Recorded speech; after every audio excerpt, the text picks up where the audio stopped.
మీ అందరికీ షలోం. ఈరోజు వాక్యాంశం ఏమిటంటే యెరూషలేములో తెగులు ఆగెను. అసలు యెరూషలేములో తెగులు ఎందుకు వచ్చింది, తెగులు ఎందుకు ఆగింది మనం చూద్దాం. 2వ సమూయేలు రాసిన గ్రంథము 24వ అధ్యాయము 1వ వచనం చదువుతాను.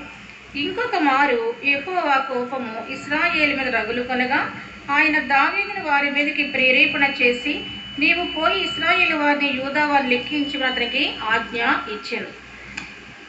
ఈ సమయంలో 2వ సమూయేలు 24వ అధ్యాయంలో ఏముందంటే యెహోవాకి కోపం వచ్చిందట. కోపం ఊరికనే రాదు, కారణం ఉంది. దేవునికి నీ మీద కోపం ఎందుకు వస్తుంది? నువ్వేమీ చేయకుండా కోపం ఎందుకు వస్తుంది? ఇశ్రాయేలు ఏమీ చేయకుండా కోపం ఎందుకు వస్తుంది? ఇశ్రాయేలు చేశారు. దావీదును వారి మీదకి ప్రేరేపణ చేసని ఇక్కడ ఉంది. అదే మళ్ళాను మొదటి దినవృత్తాంతములు 21వ అధ్యాయం చూస్తే, తరువాత సాతాను ఇశ్రాయేలుకు విరోధముగా లేచి ఇశ్రాయేలు వారిని లెక్కించుటకు దావీదును ప్రేరేపింపగా, సైతాన్ ఇశ్రాయేలు విరోధంగా లేచిందని వాక్యంలో ఉంది. సంఘానికి సైతాను ఎప్పుడు విరోధంగానే ఉంటుంది, గమనించాలి. ఇశ్రాయేలుకి సైతానికి కూడా పడదు. అయితే సైతానే ప్రేరేపించిన దావీదు హృదయాన్ని ఇక్కడ ఉంది. సమూయేలు గ్రంథంలో దేవుడే దావీదును ప్రేరేపించాడని ఉంది. రెండు కరెక్టే. దావీదు హృదయాన్ని సాతాను ప్రేరేపించడానికి దేవుడు అనుమతి ఇచ్చాడు. ఎందుకంటే దావీదు హృదయం కూడా గర్వంతో నిండిపోయింది. ఇశ్రాయేలు హృదయం కూడా గర్వంతో నిండిపోయింది. వారి విగ్రహారాధన చేయలేదు. దావీదు కాలంలో వాళ్ళేమీ వ్యభిచారం చేయలేదు, కానీ గర్వంతో నిండిపోయింది. ఎందుకు వచ్చిన గర్వం అంటే సమృద్ధి వల్ల కలిగిన గర్వం. వాళ్ళకి ద్రాక్ష తోటలు ఉన్నాయి, ఒలీవ తోటలు ఉన్నాయి, అంజూరపు చెట్లు ఉన్నాయి, గొర్రెలు మేకలు ఉన్నాయి, శత్రు భయం లేదు, చుట్టూ సురక్షితంగా ఉంది, తినడమే వాళ్ళ పని. సర్వ సమృద్ధి వల్ల ఏం కలిగిందంటే గర్వం అనేది కలిగింది. ఇప్పుడు కూడా ఈ లోకంలో ఏం జరుగుతుందంటే అన్నీ ఉన్నప్పుడు ఏమొస్తుంది? గర్వం వస్తుంది. ఏమీ లేనప్పుడు కూడా కొంతమందికి వస్తుంది. ప్రభు చెప్తున్నాడు, ఈ గర్వమే కారణం. అంటే దావీదుని ఎలా ప్రేరేపణ చేయగలిగింది? గర్వం వచ్చేస్తుంది అతను కూడా, నేను గొప్ప రాజుని, ఇలాంటి ఆలోచన అతనికి కూడా కలిగింది. సైతాను దావీదుని ఎలా ప్రేరేపించగలుగుతుంది? అయితే చూడండి, నువ్వు ఇశ్రాయేలు వారిని యూదా వారిని లెక్కించమని ఆజ్ఞ ఇచ్చాడు. ఆ గర్వం ఎక్కడ తీసుకెళ్ళిందంటే సైతాన్ ఏమని ప్రేరేపించిందంటే, ఇశ్రాయేలు వారిని లెక్కపెట్టు, యూదా వారిని లెక్కపెట్టు, సైనికులు ఎంతమంది ఉన్నారో జనసంఖ్య అంతా తీసుకురా అని చెప్పారు. లెక్క పెడితే తప్ప అంటే తప్పే, లెక్క పెట్టకూడదు. దానికి రూల్స్ ఉన్నాయి, చూద్దాం. నిర్గమకాండం 30వ అధ్యాయము 11వ వచనం. మరి యెహోవా మోషేతో ఇట్లనెను, నీవు ఇశ్రాయేలు లెక్కింపవలెను. వారు లెక్కింపడు వేళకు ప్రతివాడు యెహోవాకు తన ప్రాణ పరిక్రమ ధనం ఇచ్చుకొనవలెను. అలాగూ చేసిన ఎడల నీవు వారిని లెక్కించినప్పుడు వారిలో ఏ తెగులునూ పుట్టదు. మళ్ళీ చదువుతాను. అలాగూ చేసిన ఎడల నీవు వారిని లెక్కించినప్పుడు వారిలో ఏ తెగులునూ పుట్టదు. అది లెక్కించమని యెహోవా మోషేతో చెప్పాడు. అప్పుడే మోషే లెక్క పెట్టాడు. అంతేకాదు, ప్రతివాడు ప్రాణ పరిక్రమ ధన సమర్పణ చేయాలి దేవునికి. భూమి మీద పుట్టిన ప్రతి పిల్లవాడు కూడా దేవునికి ఏం చెల్లించాలి అంటే ప్రాణ పరిక్రమ ధనం చెల్లించాలి. అది ఎంతో కింద చదవండి, మీకు తెలుస్తుంది. వెండి రూపంలో వాళ్ళు చెల్లిస్తూ ఉంటారు. అలాగే చేస్తే వారి జనసంఖ్య తీసినప్పుడు ఏం పుట్టదో? తెగులు పుట్టదు. పిల్లలకి తెగుళ్ళు ఎందుకు వస్తున్నాయి? వ్యాధులు ఎందుకు వస్తున్నాయి? పిల్లలకి రోగాలు ఎందుకు వస్తున్నాయి? వాళ్ళు పుట్టినప్పుడు దేవునికి ఏమి కానుక చెల్లించినందువల్ల వస్తున్నాయి. పిల్లలు పుట్టగానే దేవునికి ఏం చెల్లించాలి? ప్రాణ పరిక్రమ ధన సమర్పణ జరిగించాలి. పాత నిబంధన కదా అంటారు. మరి కొత్త నిబంధనలు నువ్వు బైక్ కొనుక్కుంటే దేవునికి ఇస్తున్నావు కదా, ఇల్లు కట్టుకుంటే కానుక ఇస్తున్నావు కదా, పెళ్ళికి కూడా కానుక ఇస్తున్నావు కదా. మరి పిల్లలు పుట్టినప్పుడు ఎందుకు ఇవ్వు? పిల్లలకి ఎందుకు వస్తున్నాయి తెగుళ్ళు? దేశం మీద తెగుళ్ళు ఎందుకు వస్తున్నాయి? కారణం చెప్తున్నాడు ఇక్కడ వాక్యంలో. పాత నిబంధన అయినా క్రొత్త నిబంధన అయినా ఏదో ఒక రూపంలో దేవుడికి ఏం చెల్లించాలి? ఆ పిల్లల తరపున దేవుడికి కానుక చెల్లించాలి. అయితే ఇక్కడ జనసంఖ్య లెక్కించాలి. లెక్కించే ముందు ఇశ్రాయేలు అందరూ ఏం చెల్లించి ఉండాలి? దేవునికి ప్రాణ పరిక్రమ ధన సమర్పణ చెల్లించి ఉండాలి. అలా జరగలేదు ఇక్కడ. ఇది సైతాను ఆలోచన. దేవుడు చెప్తేనే జనసంఖ్య చెయ్యాలి, కానీ ఇక్కడ దేవుడు ఏం చెప్పలేదు. దావీదు స్వయం నిర్ణయం తీసుకున్నాడు. అయితే ఇక్కడ మనం చూస్తే చూడండి, 2వ వచనంలో, అందుకు రాజు తన యొద్ద ఉన్న సైన్యాధిపతి అయిన యోవాబును పిలిచి, జనసంఖ్య ఎంతైనది నాకు తెలియగలందులకే దాను మొదలుకొని బేర్షెబా వరకు ఇశ్రాయేలు గోత్రముల్లో నీవు సంచారం చేసి వారిని లెక్కించమని ఆజ్ఞగా. దావీదుకి సైన్యాధిపతి ఉన్నాడు, చుట్టమే, బంధువే ఇతడు యోవాబు. అయితే రక్త సంబంధి యోవాబు ఇతని సైన్యాధిపతిగా పెట్టుకున్నాడు. నాకు జనసంఖ్య తెలియాలి అని చెప్పాడు. ఇది సైతాను మాట, గమనించుకోండి. మీ హృదయాన్ని సాతానుడు ప్రేరేపిస్తున్నాడా? దేవుడు ప్రేరేపిస్తాడు. ఇంత మహాభక్తుని, ఇంత మహాప్రవక్తని, ఇంత మంచి పాటగాడిని, ఇంత మంచి స్తుతి ఆరాధకుడిని సైతాను ప్రేరేపించగలిగింది. మరి నువ్వు తీసుకున్న నిర్ణయాలని దేవుడు చెప్పినయేనా? నీకు వచ్చిన దర్శనాన్ని దేవుడు చూపించినయేనా? చాలామంది పెళ్లి విషయాల్లో దర్శనాలు వచ్చేస్తాయని చెప్తారు నాతో. అది సాతాను ప్రేరేపణ, దేవుని ప్రేరేపణ తెలుసుకోవాలి. కాబట్టి ఆ ప్రేరేపణ వల్ల యోవాబుని పిలిపించి నాకు జనసంఖ్య తెలియచి అన్నాడు. ఎక్కడి నుంచి? ఇశ్రాయేలు గోత్రాలు అన్నింటిలో నువ్వు సంచారం చేసి లెక్కించు అన్నాడు. ఇదే వాక్యం మళ్ళీ 21 మొదటి దినవృత్తాంతంలో చదువుతాను.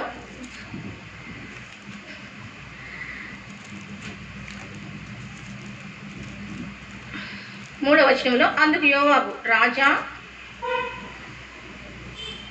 నా ఏలినవాడా, యెహోవా తన జనులను ఇప్పుడున్న వారి కంటే 100 ఎక్కువ మందిని చేయనుగాక. వారందరూ నా ఏలిన వారి దాసులు కారా? నా ఏలిన వారికి విచారణ అయ్యేలా ఇది జరగవలసిన హేతువేమి? జరిగిన ఎడల ఇశ్రాయేలుకు శిక్ష కలుగునని మనవి చేశాను. యోవాబు చాలా చక్కగా చెప్పాడు జనసంఖ్య చేయమంటే. నిజంగా యోవాబులో ఇక్కడ సాతాను ప్రేరేపణ లేదు. అతను వాక్యానుసారంగా మాట్లాడు. రాజు ఇక్కడ తప్పుడు నిర్ణయం తీసుకున్నాడు, సైన్యాధిపతి దాన్ని సరిచేసి మాట్లాడుతున్నాడు. నీకు ఏదైనా తెలియనప్పుడు అన్నీ తెలిసిన వాళ్ళు, అనుభవజ్ఞులు, నీకు సహాయం చేసేవాళ్ళు కొంతమంది సలహాలు ఇస్తూ ఉంటారు. వాళ్ళ సలహాలను కొన్నిసార్లు ఏం చేయాలి? పాటించాలి. యోవాబు సరైన సలహా చెప్పాడు. ఏమనంటే, ఇశ్రాయేలుకు శిక్ష కలుగును, నీవు జనసంఖ్య తీయకూడదు, జనసంఖ్య తీయమని దేవుడు చెప్పలేదు, ప్రాణ పరిక్రమణ సమర్పణ జరగలేదు, ప్రతి ఒక్కరూ కూడా ఏం చేయాలి? దేవునికి అర్పణ అర్పించాలి, అప్పుడు తెగులు రాదు, ఇశ్రాయేలుకి తెగులు వస్తుందని ముందే యోవాబు చెప్పాడు. ఇంకా రెట్టింపు చేస్తాడు దేవుడు, ఇప్పుడున్న వాళ్ళు 100 ఎక్కువగా చేస్తాడు. నీకు ఈ కోరిక మరి ఇలా ఎందుకు ఇలా జరిగింది, మీకు ఈ ఆలోచన ఎందుకు వచ్చింది అని చెప్పేసి యోవాబు అడుగుతున్నాడు. చాలా ధైర్యం చేసి అడిగాడు, ఎందుకంటే రక్త సంబంధి కాబట్టి. యోవాబు దావీదుకి చాలా రక్త సంబంధి. చాలా ధైర్యం చేసి మాట్లాడుతున్నాడు. సహజంగా రాజు చెప్పిందే సైన్యాధిపతి వినాల్సి వస్తుంది, కానీ ఇక్కడ సైన్యాధిపతి చాలా శక్తివంతంగా మాట్లాడుతున్నాడు. మళ్ళీ ఈ సమూయేలు గ్రంథం 24:3లో చూస్తే ఏమంటున్నాడంటే, చూడండి, నా ఏలిన వాడవను రాజువునకు నీకు ఈ కోరిక ఎలా పుట్టెను అని అడుగుతున్నాడు. నీకు ఈ కోరిక ఎందుకు పుట్టింది అని మాట్లాడుతున్నాడు. నీకు ఈ కోరిక ఎలా పుట్టెను? నీకు రకరకాల కోరికలు పుడుతున్నాయి కదా నీ శరీరంలో, నీ మనసులో. ఆ కోరికలను దేవుని చిత్తమేనా? ఆ కోరికలన్నీ కూడా రావచ్చా? గమనించాడు యోవాబు. నీకు ఈ కోరిక ఎలాగో పుట్టెను? నీకు తోరా తెలుసు కదా, ధర్మశాస్త్రం తెలుసు కదా, మరి ఈ కోరిక నీకు ఎలా పుట్టింది? ఇది కోరరాని కోరిక. ఎన్ని కోరికలు నీ జీవితంలో, అవి మంచివేనా? దేవుని చిత్తమేనా? దేవుని ఉద్దేశమేనా? భయంకరమైన కోరికలు. ఇది దేవుని చిత్తమైన కోరిక కాదని యోవాబు చెప్తున్నాడు, సైన్యాధిపతి చెప్తున్నాడు. కానీ అధికారం ఎవరి చేతిలో ఉంది? దావీదు చేతిలో ఉంది. చూడండి 4వ వచనంలో మనం చూస్తే 24:4 సమయంలో, ఆయన రాజు యోవాబునకు సైన్యాధిపతులను గట్టి ఆజ్ఞ ఇచ్చిండు చేత యోవాబును సైన్యాధిపతులను ఇశ్రాయేళ్ల సంఖ్య చూచుడికి రాజు సముఖం నుండి బయలు వెళ్ళి, యోవాబే కాదు మిగతా సైన్యాధిపతులు కూడా చెప్తున్నారు దావీదుతో. అదేంటి, దావీదు ఇలాంటి నిర్ణయం తీసుకున్నాడేంటి? ఇది దావీదుకి సంబంధించిన నిర్ణయం కాదు కదా. దావీదు మనసులో ఇలాంటి కోరికలు వస్తున్నాయండి. సైన్యాధిపతులు కూడా వద్దని చెప్పారు, అయినా కూడా దావీదు ఏం చేయలేదు? వినలేదు. అంటే సర్వ సైన్యాధిపతి మాట వినలేదు, అతని కింద ఉన్న సైన్యాధిపతుల మాట కూడా వినలేదు. మాట వినకపోవడం మనకు అలవాటు. నీ తల్లిదండ్రుల మాట వినవు, నీ ప్రవక్త మాట వినవు, నీ దేవుని మాట వినవు, నీకు మంచి చెప్పే మాట వినవు. రోడ్డు మీద ఊరంతా ఖాళీగా తిరుగుతారే స్నేహితులు, వాళ్ళ మాట వింటాం. మాట వినప్పుడు ఎంత నష్టం వచ్చిందో, ఎంత తెగులు వచ్చిందో చూడండి. తెగులకు కారణం ఏంటో చూడండి. ఇప్పుడు కరోనా తెగులు వచ్చింది, కారణం ఉంటుంది కదా. కారణం లేకుండా తెగులు వచ్చిందా? దేశాలన్నీ ఆగిపోయి స్తంభించిపోయినాయి, ప్రపంచ ఆర్థిక వ్యవస్థ ఆగిపోయింది. రేపు జూన్ నుంచి కరువులు వస్తాయి. మిడతదండ వచ్చి ఉత్తర భారతదేశంలో టెస్టేసి కూర్చుంది. రాజస్థాన్ మీద ఉత్తరప్రదేశ్ మీదకి వచ్చేసింది, తెలంగాణ వరకు వచ్చింది, విశాఖపట్నం వరకు వచ్చింది. ప్రార్థన చేయండి ఆంధ్రప్రదేశ్ కోసం. ఈ రాత్రంతా మీరు ఉపవాస ప్రార్థనలో ప్రార్థన చేయాలి. మిడతల దండ ఏం చేయాలి? మళ్ళీ వెనక్కి వెళ్ళిపోవాలి. ఆ మిడతలు మాడి మసి అయిపోవాలి. పంట పొలం తినేస్తే ఆంధ్రప్రదేశ్లో తిండి ఉంటుందా మనకి? ఎవరి రాష్ట్రం కోసం అక్కడున్న భక్తులందరూ ఏం చేయాలి? ప్రార్థన చేసుకోవాలి. ఎందుకంటే నాకు విశాఖపట్నం వచ్చే వరకు తెలియలేదు. సహజంగా న్యూస్ పేపర్ ఎప్పుడో కానీ చూడడం, టెలివిజన్ కూడా ఎప్పుడో కానీ చూడడం.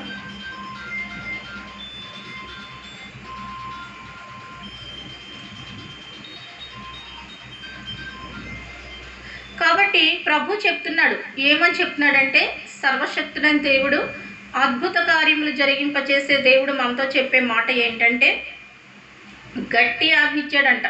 ఎవరు? దావీదు. అధికారం ఉంది కానీ ఇష్టం చేయడు. సహజంగా దావీదు ఎప్పుడూ చేయలేదు. ఇది ఆ పరిపాలన ఇంకా చివరి దశ అన్నమాట. ఇది అధికారం చేతిలో ఇష్టానుసారంగా ప్రవర్తించకూడదు. ఎవరి మాట వినలేదు. అప్పుడు చూడండి, వాళ్ళు వెళ్ళారు, లెక్క అంత మొత్తం దేశాలన్నీ కూడా తిరిగారు, ఈ రాష్ట్రాలన్నీ తిరిగారు, ప్రదేశాలన్నీ తిరిగారు, అన్ని ప్రాంతాలు సంచరించారు. సమయం 24:8 ఈ ప్రకారం వారి దేశమంతా సంచరించి 9 నెలల 20 దినములు తిరిగి యెరూషలేముకు వచ్చారు. ఇంచుమించు 10 నెలల జనసంఖ్య తీయడానికి టైం పట్టింది. ఈ 10 నెలల్లో దావీదు మళ్ళీ వెనక్కి పిలిపించవచ్చుగా, వాళ్ళని పిలిపించవచ్చు కదా. ఇది దేవుని చిత్తం కాదని. హృదయాన్ని ఎవరు ఆవరించేశారు? సైతాను. 10 నెలల పాటు దావీదు హృదయం పనిచేయలేదు. జాగ్రత్త, నీ హృదయంలో సైతాను నీ హృదయం పనిచేయకుండా చేస్తున్నాడు. అంత గొప్ప భక్తుని హృదయము 10 నెలలు పనిచేయలేదు. ఒక్కరోజు కాదు, 2 రోజులు కాదు, కొన్ని గంటలు కాదు, జనసంఖ్య అయిపోయేంత వరకు పనిచేయలేదు. ఒకవేళ మధ్యలో తప్పు తెలిసిన వాళ్ళు వెనక్కి పిలిపించేసి ఉంటే తెగులు ఆగిపోను. ఒక రాజు చేసిన తప్పు దేశంలో తెగులు రావడానికి ఏమైంది? కారణమైంది. అమాయకులు బలైపోయారు.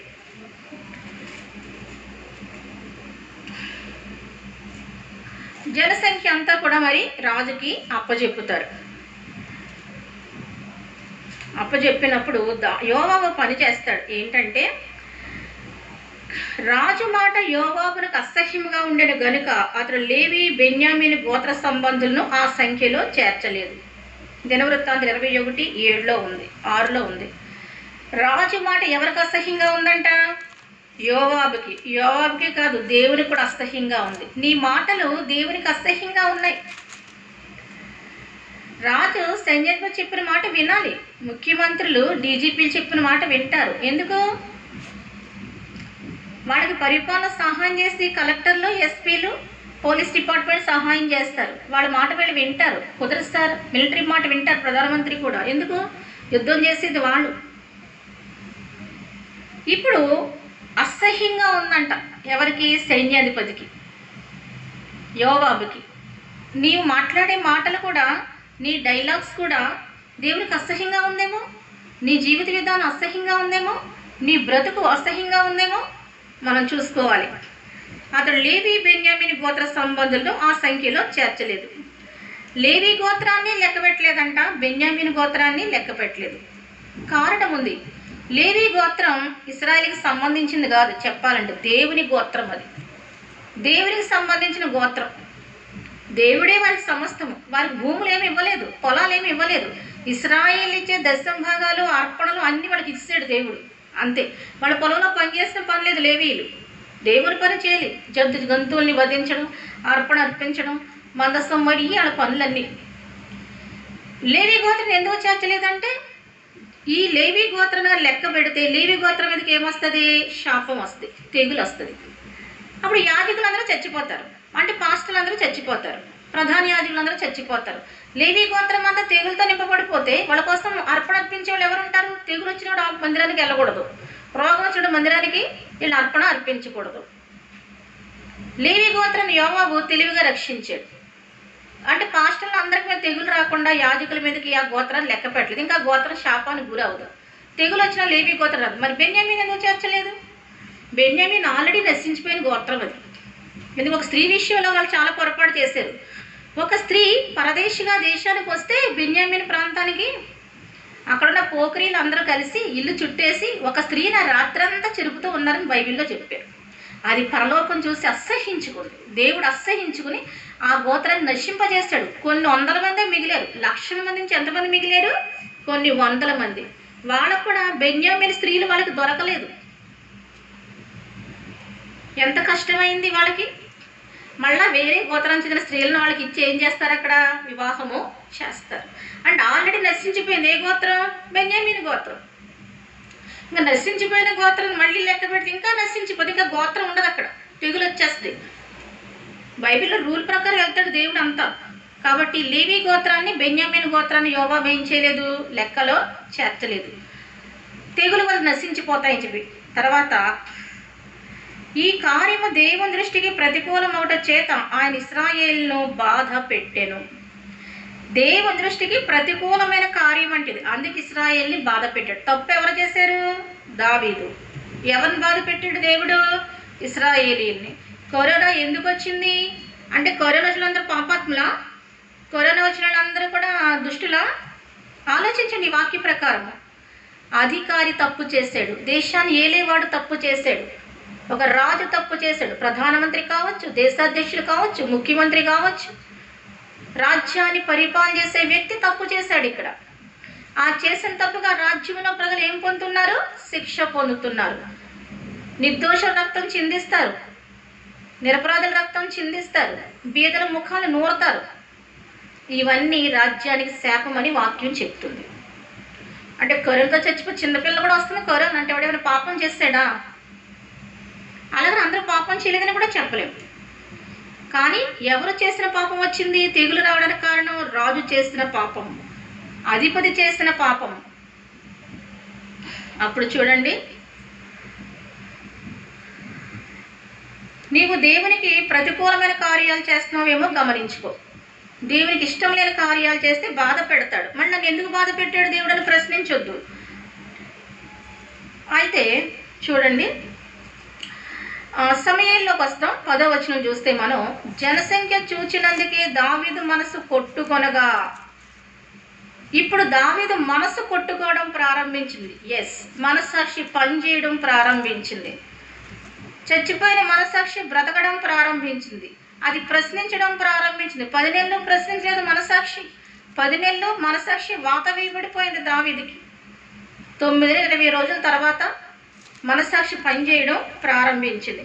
అప్పుడు ఇశ్రాయేల్ని బాధ పెడుతుంటే అప్పుడు దావీదు మనసు ఏం చేసింది, కొట్టుకోవడం బాధలు ప్రారంభమైనట్టు. ప్రజలకు ఏం ప్రారంభమైనాయి, బాధలు. దేశాన్ని ఏలేవాడు నీతిమంతుడుగా ఉండాలి, పరిశుద్ధుడుగా ఉండాలి, పవిత్రుడుగా ఉండాలి, జీవముగల దేవుని వెతికేవాడై ఉండాలి. నువ్వు అమెరికాలో చర్చిలని తెరిచేశారంట. ప్రతి గవర్నర్తో కూడా చెప్పారంట, మీ ప్రాంతంలో ప్రైజ్ అండ్ వర్షిప్ జరగాలి, మీ చర్చిలో ప్రైజ్ అండ్ వర్షిప్ జరగాలి, మీ ఇళ్లలో ప్రైజ్ అండ్ వర్షిప్ జరగాలి, అందరూ ఏ ప్రార్థన చేయండి అని చెప్తున్నారు. మహారాష్ట్రలో మిడతల దండ వచ్చేసింది, వాళ్ళు కూడా యేసుప్రభుకి ప్రార్థన చేయమని చెప్తున్నారు. నేను మీకు ముందే చెప్పాను, జూన్ తర్వాత ఏమొస్తుందని చెప్పాను, కరువులు వస్తాయని చెప్పాను. సో మిడతలు వచ్చేసి తినేస్తున్నాయి చాలా ప్రాంతాల్లో. కాబట్టి ప్రభు చెప్తున్నాడు ఏమనంటే, ఇప్పుడు దావీదు అంటాడు ఈ వచనంలో, దావీదు మనసు కొట్టుకుందంట. అయ్యో నేను తోరాని మర్చిపోయానే, ధర్మశాస్త్రాన్ని మర్చిపోయానే అని మనసు కొట్టుకుంది. సంతోషించాలి, అంతరాత్మ ఇప్పుడైనా పనిచేస్తుంది. జీవితకాలం చచ్చిపోలేదు దావీదుకి. కొంతమందికి అయితే జీవితంలో మనస్సాక్షి పనిచేయదు. నీకు మనస్సాక్షి పనిచేస్తే కఠినంగా ఎలా ఉంటావు? వలస కూలీలు నడిచి వెళ్ళిపోతున్నారు కదా. నీకు నిజంగా నీకు మనస్సాక్షి పనిచేస్తే వాళ్ళకి కనీసం మజ్జిగనివ్వా, నీళ్ళనివ్వా, కొంచెం ఆహారం అన్న పెట్టవా? క్రైస్తవ సంఘాలు ఎందుకు మౌనంగా ఉన్నారు? దైవజనులు ఎందుకు మౌనం కూడా, విశ్వాసులు ఎందుకు మౌనంగా ఉన్నారు? వలస కూలి క్రైస్తవులు చేస్తున్న ఏది ఎక్కడోగా కొద్దిగా సాయం తప్ప లేదు. ఎందుకు మనస్సాక్షి చచ్చిపోయింది? కరువు కాలంలో ఎలాగనుకుంటున్నావేమో, దేవుడే పోషిస్తాడు. తర్వాత చూడండి, మనసు కొట్టుకుందంట. అతడు నేను చేసిన పని వల్ల గొప్ప పాపం కట్టుకోండి. అది నువ్వు చేసిన పని వలన గొప్ప పాపం కట్టుకోవాల్సిన పని వస్తుంది. ఏం పని చేస్తే పాపం కట్టుకుంటావు? మంచి పని చేస్తే పాపం ఎందుకు కట్టుకుంటావు? నేను చేసిన పని, జనసంఖ్య తీశాను. వాళ్ళందరూ దేవునికి ఏమీ చెల్లించకుండా జనసంఖ్య తీసేశాడు. ప్రాణ పరిగ్రహం జన సమర్పణ జరగలేదు. పిల్లలు పుట్టినది ఇశ్రాయేలు అందరూ దేవుడికి ఏమి ఇవ్వాలి? 50 సంవత్సరాల వరకు ఇస్తూనే ఉండాలంట దేవుడికి. ఎంతకాలం వరకు? 50 సంవత్సరాల వరకు ఇస్తూనే ఉండాలి దేవుడు. ఆడపిల్లేరు మగపిల్లేరు. అవేమీ జరగలేదు, మర్చిపోయారు. పిల్లలు ఇచ్చిన దేవుడు, ఇంకా తర్వాత దేవుడితో సంబంధం లేదు. నీ పిల్లకు రోగం రావడానికి నువ్వే కారణం, నీ పిల్లకి వ్యాధులు రావడానికి నీ నిర్ణయాలే కారణం, నీ ఇంట్లో తెగులు సంచారం చేయడానికి నువ్వు దేవుని చెల్లించుకోవడమే కారణం. చూసారా దేశానికి ఎంత కీడొచ్చిందో. కమరా అన్నాడు, నేను ఎంతో అవివేకినై దాని చేసేదని. అవివేక మనసు వచ్చిందంట, వివేకాన్ని కోల్పోయాడు. ఏం కోల్పోయాడు? భక్తుడే వివేకాన్ని కోల్పోతే మరి సామాన్య పరిస్థితి ఏంటి? ఈయన ఒక్కసారి కోల్పోయాడు జీవితంలో. నువ్వు ఎన్నిసార్లు కోల్పోతున్నావు వివేకాన్ని? వివేకాన్ని ఎన్నిసార్లు కోల్పోతున్నావు? ఒకసారి లెక్క పెట్టుకోమని చెప్తున్నాడు. తర్వాత యెహోవా కరుణయించి నీ దాసుడైన నా దోషమును పరిహరింపమని యెహోవాతో మనవి చేయగా. ఇప్పుడు కరుణ చూపించు, నా దోషాన్ని పరిహరించు. అది ఈ స్థితికి రావాలి. కరుణ చూపించు అని అడుగు, నా దోషాన్ని పరిహరించు. 2 మాటలు ఉపయోగించాలి. ఏదో చేస్తారు ప్రార్థన, దేవా కరుణ ఉంచు నా పిల్లల మీద, నా దోషాన్ని పరిహరించు అని ప్రార్థన చేసుకోవాలి. దేవుని వాక్యం అదే చెప్తుంది. ప్రార్థనలో విధానం నేర్చుకోవాలి. ఇస్కరియోతు ప్రార్థన చేయగలిగాడు, ఇలాగా చేయలేకపోయాడు. ఆత్మ చేసుకున్నాడు, ఇక దేవుడు క్షమించడు అనుకున్నాడు. కానీ దావీదు మళ్ళా తిరిగి దేవుని దగ్గరికి వచ్చాడు. తర్వాత ఇంకా దినవృత్తాంతాలు కూడా చూడండి, ప్రార్థన ఏమనుందంటే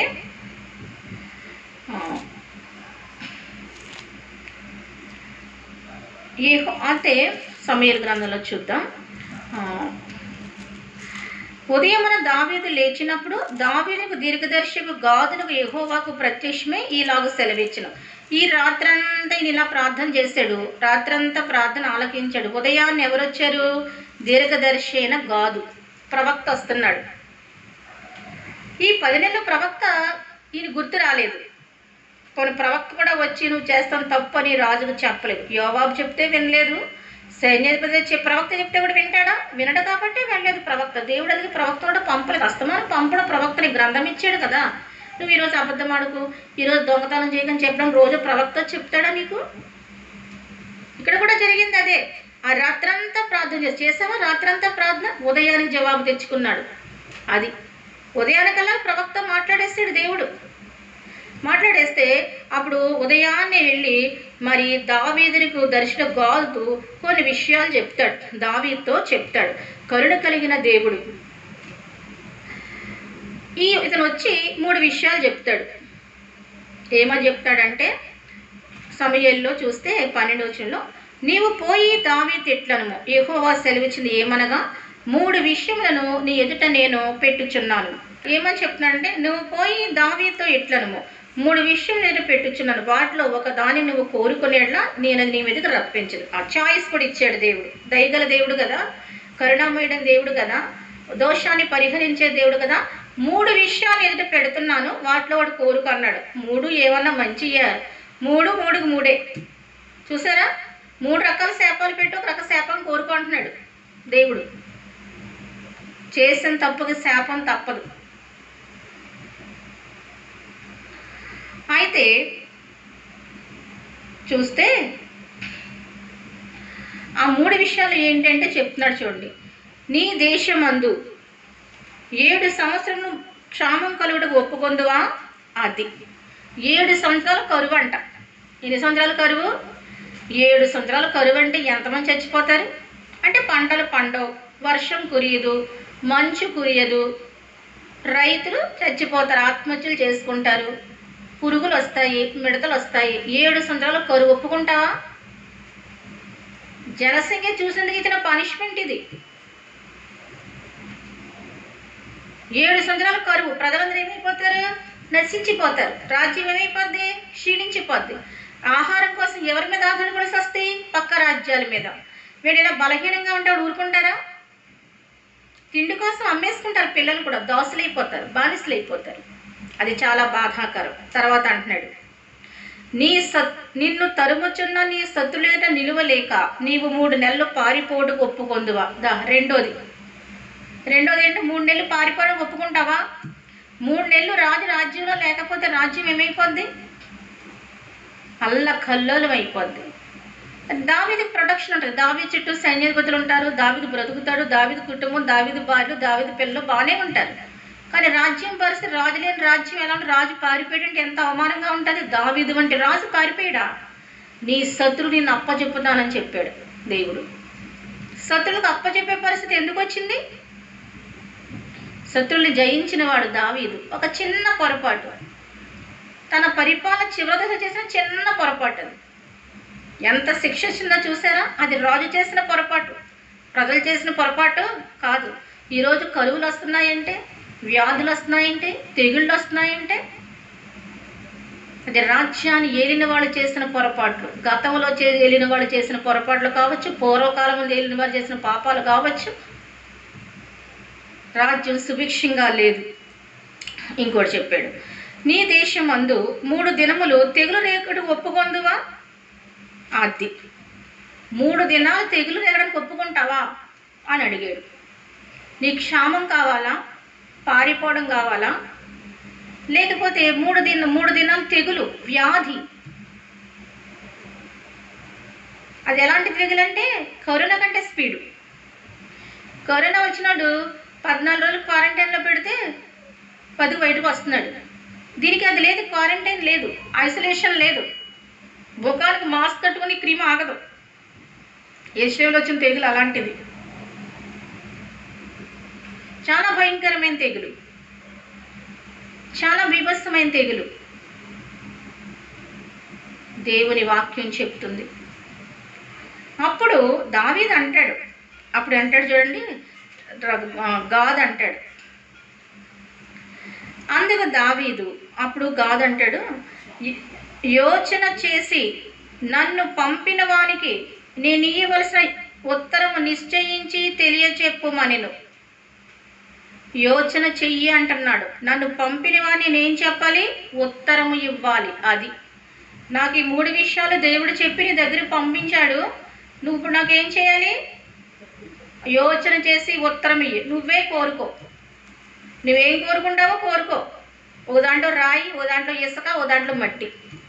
కోరుకో, నువ్వు కోరుకుందే నేను చేస్తాను. నా నిర్ణయం ఏమి తీసుకోనని దేవుడు చెప్పేశాడు. 3 భయంకరమైన, కొంచెం తెగులు ఇట బెటర్ అనుకున్నాడు దావీదు. ఎందుకు అనుకున్నాడు అంటే ఇక్కడ చూడండి, అందుకు దావీదు నాకేమీయూ తోచకుంది, గొప్ప చిక్కులో పడి ఉన్నాను. అది నీకేమీ తోచదు. పాపం చేసినప్పుడు చేసేస్తావు, కానీ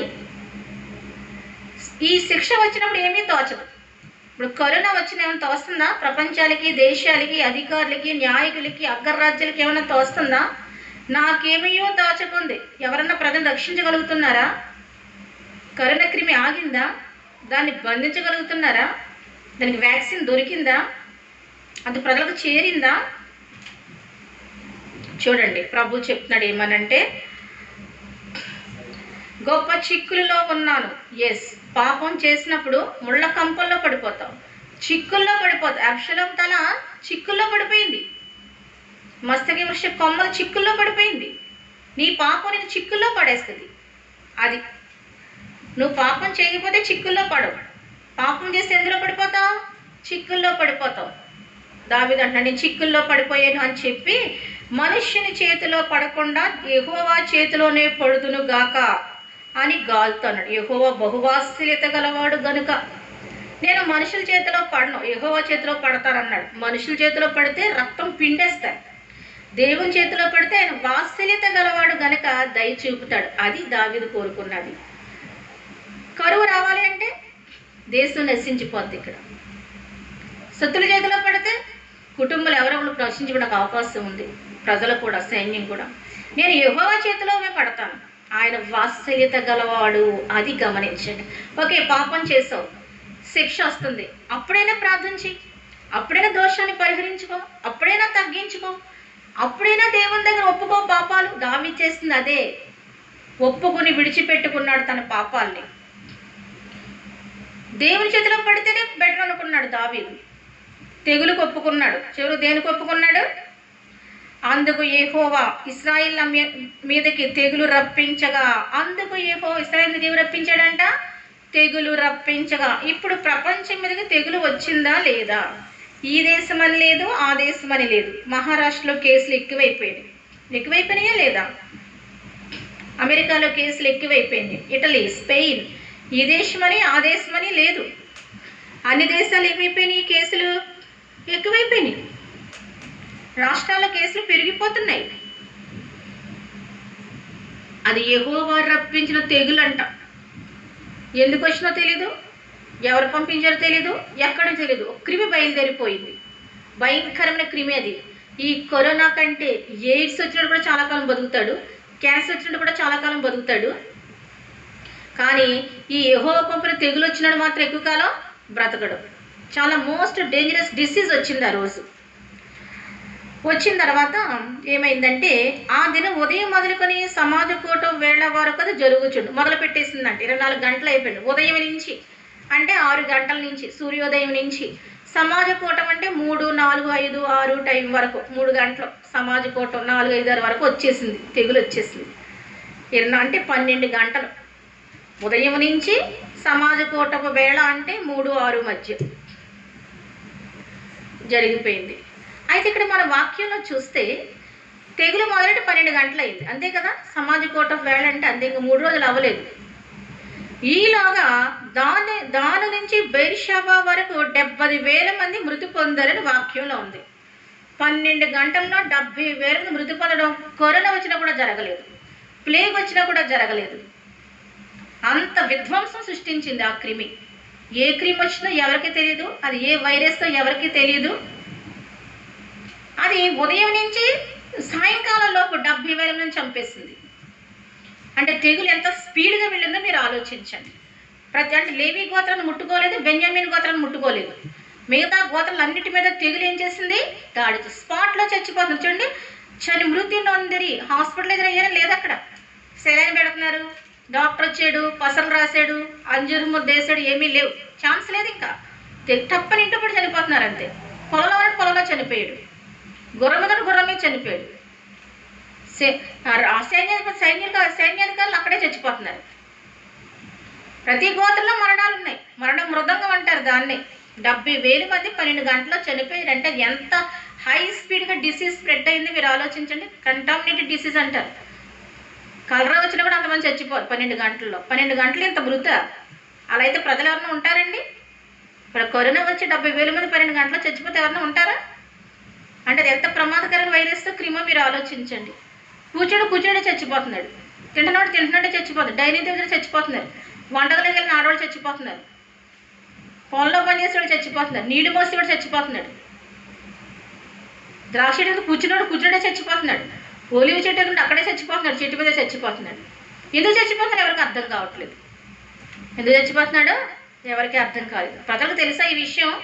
ఇది గాదుకి దావీదుకి మధ్య జరిగిన విషయం ఇదంతా, యోవాబుకి సైన్యాధికారులకి.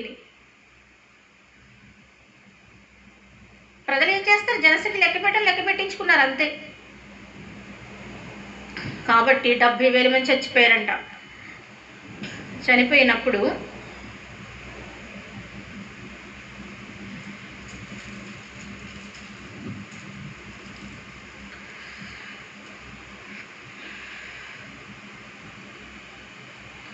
అయితే యెరూషలేమును నాశనము చేయడానికి దేవుడు ఒక దూతను పంపెను. అతడు నాశనము చేయబోచుండగా యెహోవా చూచి ఆ చేటి విషయమే సంతాపముంది, నాశనము చేయ దూతతో చాలును, ఇప్పుడు నీ చెయ్యి ఆపుమని సెలవీగా ఆ దూత యెబూసీయుడైన వర్ణాను కళ్ళమునొద్ద నిలిచెను. గమనించండి ఇక్కడ వాక్యాన్ని. దేవుడంట యెరూషలేమును నాశనం చేయడానికి ఒక దూతను పంపించాడంట. దినవృత్తాంతాలు మనం చూస్తూ ఉన్నాం. 15వ వచనంలో అంటే పట్టణాన్ని నాశనం చేయడానికి దేవుడు దూతను పంపుతాడా? పంపుతాడు. యెరూషలేముని నాశనం చేయడానికి ఒక దూతను పంపించాడని బైబిల్లో ఉంది కదా. మరి మనకి ఎన్ని పట్టణాలు ఉన్నాయి? ప్రపంచంలో ఎన్ని పట్టణాలు ఉన్నాయి? అంటే ఒక పట్టణాన్ని నశనం చేయడానికి ఒక దూత వస్తుంది అనమాట. యెరూషలేముని నశనం చేయడానికి ఒక దూత వచ్చిందంట పరలోకా నుంచి. నాశనం చేయబోతున్నాడంట. ఖడ్గం ఏం చేస్తున్నాడు? దూసని ఖడ్గం చేత పట్టుకుని యెరూషలేములో ఒకటి చంపడానికి కత్తి ఎత్తేసాడు దూత. కత్తి దించలేదు. అయితే యెహోవా చూచి, దేవుడు వేసాడంట చూచి. గమనించండి ఎంత చక్కని మాట అది. ఇశ్రాయేలు దేశాన్ని దాని నుంచి నాశనం చేసుకుంటూ వచ్చాడు చాలా గోత్రాలు. కానీ యెరూషలేం పరిశుద్ధ పట్టణం, యెరూషలేం పవిత్ర పట్టణం, దాని మీద ఆయన సింహాసనం ఉంటుంది. ఇక్కడే ఆయన మందిరం కట్టించుకోవాలి యెరూషలేం మీద. ఇక్కడ వధ జరగకూడదు, ఇక్కడ రక్తపాతం జరగకూడదు, ఇక్కడ తెగులు రాకూడదు, ఇక్కడ వ్యాధి రాకూడదు. యెరూషలేంను దేవుడు కాపాడాడన్న వార్త ఇతర దేశాలకు చేరాలి. యెరూషలేంలో మందిరం కట్టబోతున్నాడు సొలొమోను. యెరూషలేంను ఆయన కోరుకున్నాడు. ఈ స్థలంలో అబ్రహాము తన కొడుకుని ఏం చేశాడంటే బలిగా అర్పించాడు. మోరియా పర్వతం, యెబూసులను వర్ణాను కళ్ళెం దగ్గరికి వచ్చి ఆగిన దూత ప్రదేశం ఏంటంటే మోరియా ప్రదేశం. మోరియా పర్వతం మీద ఇస్సాకుని ఏం చేశారు? బలిగా ఇచ్చాడు. దూత వచ్చి ఆపింది. సరిగ్గా మళ్ళీ ఇక్కడ తెగులు రాకపోతుంటే దూతను దేవుడు ఏం చేశాడు? ఆపాడు. అబ్రహాము ఇచ్చిన అర్పణ దేవుడు జ్ఞాపకం చేసుకున్నాడు. అబ్రహాం ఇస్సాకుని ఎక్కడ అర్పణగా ఇవ్వదలిచాడో అదే స్థలంలో ఆయన బలిపీఠం కట్టించి మందిరం కట్టించుకున్నాడు. మన పట్టణానికి ఒక సాక్ష్యం ఉంది. ఈ పట్టణాన్ని దేవుడు కాపాడుతానని వాగ్దానం చేశాడు. అద్భుతము. అంతవరకు వచ్చిన తెగులు ఆ పట్టణంలోకి ఆగిపోయింది. చూసారా? ప్రార్థించు, తెగులు ఆగిపోద్ది. ప్రపంచమంతా తెగులు రావచ్చు. నీ పట్టణంకి వస్తే నువ్వు ప్రార్థించి, నీ గ్రామంకి వస్తే నువ్వు ప్రార్థించి, నీ వీధికి వస్తే నువ్వు ప్రార్థించి, నీ కుటుంబకి వస్తే నువ్వు ప్రార్థించి, నీ కుటుంబం తెగులు తొలగిపోద్దంతే. నీ మించి వ్యాధి తొలగిపోద్దంతే. వ్యాధిని ఆపగల దేవుడు, తెగులుని ఆపగల దేవుడు, సర్వోన్నతుడైన దేవుడు మనకు ఉన్నాడు. సర్వశక్తివంతుడైన దేవుడు మనకు ఉన్నాడు. యెరూషలేం పట్టణం మీదకి రానీయుడు దేవుడు. అప్పుడు చూడండి, సంతాపం ఉంది. దేవుడు అంట 70,000 మంది చచ్చిపోతే బాధపడిపోతున్నాడంట. ఇప్పుడు తెగులుకి ఇంతమంది చనిపోతున్నారా? ఆయన సంతాపం పొందాలంటే నువ్వేం చేయాలి? ఏదో ఒక పట్టణం పరిశుద్ధంగా ఉండాలి కదా, ఏదో ఒక పట్టణంలో దేవుని కార్యాలు జరగాలి కదా. అయ్యో ఈ పట్టణంలో దేవుని కార్యాలు జరిగినాయి అని దేవుడు అక్కడ దూతను ఆగమని చెప్తాడు. ఆయన ఎక్కడా చెప్పట్లేదు. పట్టణాలే నశించిపోతున్నాయి. తర్వాత నాశనం చేసే దూతతో చెప్పాడు, చాలును. నీ కుటుంబాన్ని నాశనం చేసిన దూతతో ఈ రాత్రి చెప్తున్నాడు, చాలును, ఇక నీకు నాశనము రాదు, నువ్వు పశ్చాత్తాపడితే. అది ఈ కుటుంబం నశించుకోవడం నాకు ఇష్టం లేదు దేవుడు చెప్తున్నాడు. ఈ కుటుంబం వర్ధిల్లాలి, ఈ కుటుంబం తెగులు తొలగిపోవాలి, ఈ కుటుంబం వ్యాధి తొలగిపోవాలి. దేవుని ఉద్దేశం అది. ఇక చాలును అన్నాడు. నీ చెయ్యి ఆపుమని సెలవిచ్చాను. నీ చెయ్యి ఏం చెయ్యి? ఆపు. వధించే చెయ్యి ఆపు, రక్తం చిందించే చెయ్యి ఆపు, రోగం తెచ్చే చెయ్యి ఆపు అని చెప్పాడు. తెగుళ్ళు దేవదూతలు తెస్తారు, గుర్తుపెట్టుకోండి. దేవుని మాట పట్టుకుని పట్టణం మీద తెగులు కుమ్మరిస్తాడు. అదే దేవుడు తెగులు తెచ్చే దూతతో చెప్తాడు, ఇక ఆపు, ఇక చాలు, నీ చెయ్యి వెనకతి అని చెప్తాడు. నిన్ను నశింప చేయడం దేవుని చిత్తం కాదు. నువ్వు తెగులు పాలైపోవడం దేవుని చిత్తం కాదు. నువ్వు దినదినమో ప్రార్థనలో ఉన్నప్పుడు, అనుదినమో వాక్యధ్యానంలో ఉన్నప్పుడు, ఈ హోల్ నైట్ ప్రేయర్లో నువ్వు సంపూర్ణ రాత్రి ప్రార్థన ఉన్నప్పుడు దేవుని మీద తెగులు రాణిస్తాడా? వ్యాధులు రాణిస్తాడా ప్రభు? చూడండి,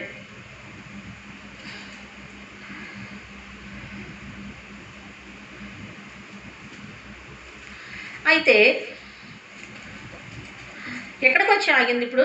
యెబూసీయుల వర్ణానికి. యెబూసీయుడు ఎవరంటే, యెబూసీయులు అమోరీల వంశం, కనానీయుల వంశం చెందినవాడు.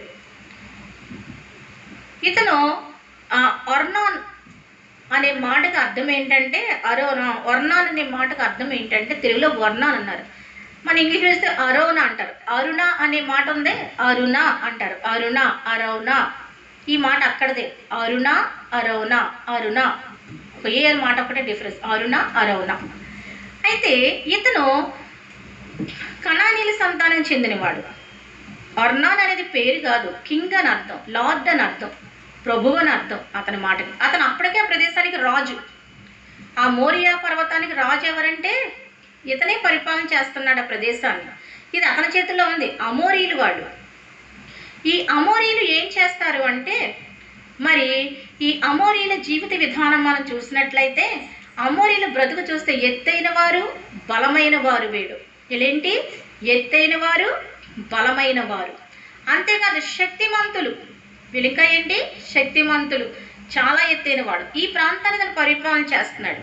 అతని స్వాధీనంలో ఉంది ఈ యొక్క పరిపాలన. మనం చూస్తే చూడండి ఏమని చెప్తున్నాడు.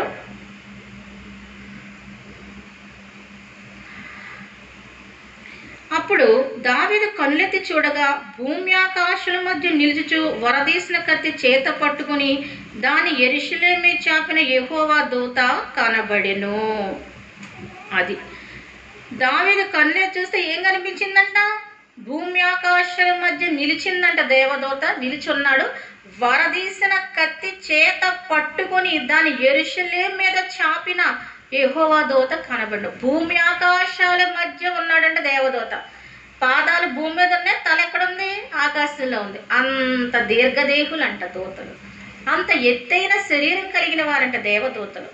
వచ్చాడు దేవదూత, యుద్ధం చేసే దేవదూత. వాళ్ళ స్త్రీలు కాదు, పురుషుడు దేవదూత. ఆ యొక్క దేవదూత ఏం చేశాడు అంటే, మనం చూసినట్లయితే పరిశుద్ధాత్ముడు చెప్తున్నాడు, సర్వోన్నతుడైన దేవుడు, సర్వశక్తివంతుడైన దేవుడు మనతో చెప్పే మాట, దావీదు కళ్ళుకి చేత్తో కత్తి పట్టుకుని యెరూషలేము మీదకి చాపేసి ఉందంట. కత్తి దేని మీద చాపేసింది? ఈ రాత్రి మీరు ప్రార్థన చేయాలి. నీ కత్తి నా కుటుంబం మీద చాపొద్దు ప్రభు అని ప్రార్థన చేయండి. తెగులు నా కుటుంబం మీద చాపొద్దు ప్రభు అని ప్రార్థన చేయండి. ఈ మిడతల దండు ఆంధ్రప్రదేశ్ మీద చాపొద్దు ప్రభు అని ప్రార్థన చేయండి. వైజాగ్ వరకు వచ్చేసి అని తెలిసింది. ప్రభా నీ కత్తి, నీ దూత కత్తి మా రాష్ట్రం మీద, మా దేశం మీద చాపదు ప్రభా అని ప్రార్థన చేయండి. ఆంధ్రప్రదేశ్ కోసం ఈ రాత్రంతా మీరు ప్రార్థన చేయాలి. మనకు సహాయకుడు ఎవరు? ఆయనే, దేవుడే సహాయకుడు. కాబట్టి ఏ పట్టణం మీద కత్తి చాపబడుతుందో చూసుకోండి, ఏ దేశం మీద కత్తి చాపబడుతుందో చూసుకోండి. అప్పుడు దావీదును పెద్దలను గోని పట్టలు కప్పుకున్న వారే సాష్టాంగ పడగా, రాజవస్త్రాలు పోయినాయి. ఏం కప్పుకున్నాడంట? గోని పట్ట కప్పుకున్నాడు దావీదు. పెద్దలు కూడా ఏం కప్పుకున్నారు? గోని పట్టలు. గమనించండి, గోని పట్టు కట్టుకుని ప్రార్థన చేయగానే దేవుడు కరిగిపోయేవాడు పూర్వకాలం. నువ్వు ఉపవాసం చేస్తావు, మెడలో బంగారం తీయు, కాళ్ళకి పట్టీలు తీయు, తల్లో పువ్వులు తీయు, పట్టుచీర తీయు. మళ్ళీ ఉపవాసం ఎలా ఉంటుంది? పొద్దున్నే పాలు 1/2 లీటరు, తర్వాత బ్రెడ్, సాయంకాలం మినపరొట్టె, మధ్యలో ఫ్రూట్స్. దీని ఉపవాసం అంటారా? విధేయతతో చేస్తున్నాడు, తల దించుకుని చేస్తున్నాడు, దుఃఖపడుతూ చేస్తున్నాడు, పశ్చాత్తాపడుతూ చేస్తున్నాడు. నువ్వు సాష్టాంగపడాలి దేవుని ముందు. అదే ప్రభు చెప్పేది. మరి సాష్టాంగపడ, పెద్దలు కూడా సాష్టాంగపడ్డారట, రాజు కూడా సాష్టాంగపడ్డాడు. ఇప్పుడు కరోనా ఆగిపోవాలంటే రాజులు ఏం చేయాలి? సాష్టాంగపడాలి. ఎవరి ముందు? జీవము గల దేవుని ముందు. ఆగిపోద్ది కరోనా తెగులు. సైన్యములు కలిపి దేవుని ముందు గోనిపట్ట కట్టుకున్నట్టుగా ఇప్పుడు గోనిపట్ట అక్కర్లేదు, తగ్గింపు కలిగి దేవుని మోకరిల్లి మందిరంలోకి వెళ్ళి ప్రార్థన చేస్తే ట్రంప్ చేసేది అదే. అతను ప్రార్థన చేస్తున్నాడు, దేశ ప్రజలు కూడా ఏం చేయమని చెప్తున్నాడు?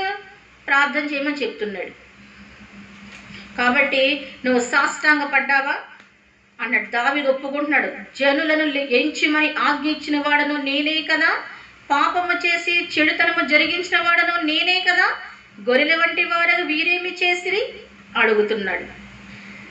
పాపము చేసిన వాడను నేనే, చెడుతనము జరిగించిన వాడను నేనే. నువ్వు చెడుతనం జరిగిస్తున్నావు కదా, సెల్ ఫోన్లో నువ్వు చెడుతనం జరిగిస్తున్నావు. ఏం చూస్తున్నావు సెల్ ఫోన్లో? ఎంతసేపు చూస్తున్నావు సెల్ ఫోను?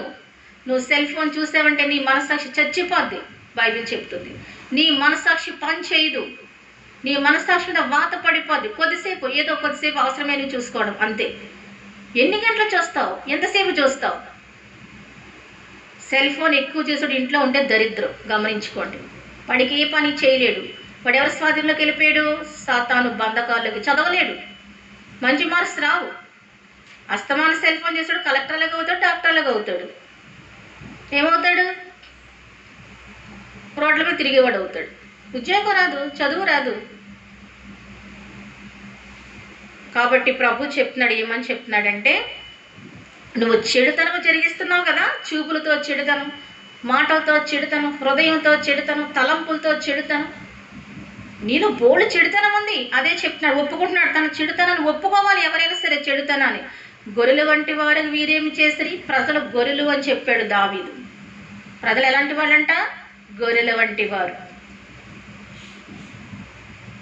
దావీదు చేసిన పాపను 70,000 మంది చచ్చిపోయారు అక్కడ.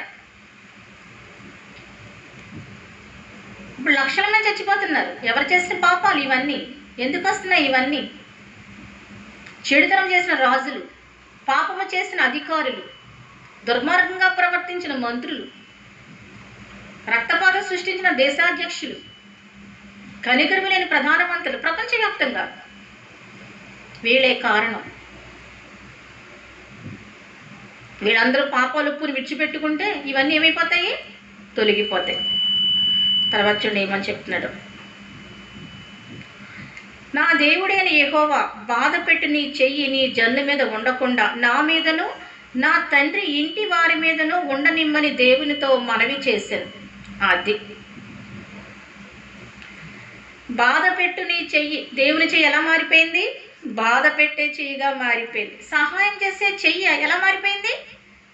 నువ్వే మార్చుకున్నావు. బాధ పెట్టే చెయ్యి. నిన్ను బాధ పెడుతున్నాడు. ఎందుకు బాధ పెడుతున్నాడు?